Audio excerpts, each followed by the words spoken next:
گود گیم. از اون گود گیم هایی که آره بازی خوبیه. بیا جلو. من که نمیذارم تو اینو بکشی آخه دکتر. وای چه والکریه قهرمانی. ببین یه باشو کشت. ما چی کار میکنیم؟ صبر میکنیم. اوه بکنم بگاه رفتیم. اینجا یه حرکت چنین بزنیم. اینجوری این بر بریم. الان میبینیم که دفاع هنگ میکنه. خدا برکت. شیرش هم نبود.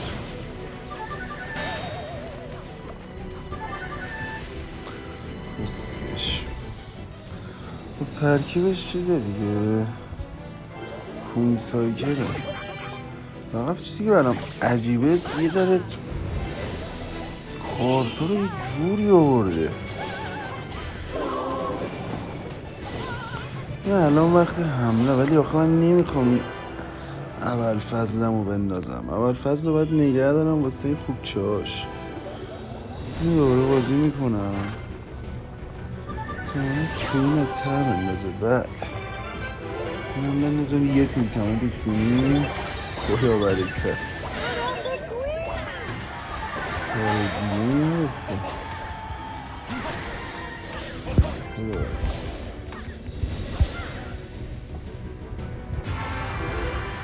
احتمالا مثلا می دیدم کنه الان یه دونه خوک میندازه.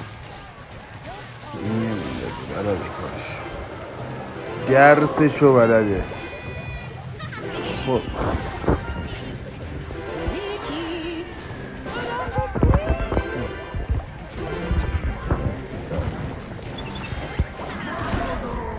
این برای کاور میدم. این وسط اینو میدم. خدا برکت. خدا برکت. مرسی که الوک فرار کردی. مرسی که داری الوک فرار میکنی. نمیدارم نمیدونم اینجا درجه میدم. این همه ترکیب به هم بکن دیگه. الان وقتشه که جولون بدیم. این نباید بگم ترکیب بشین اصلا.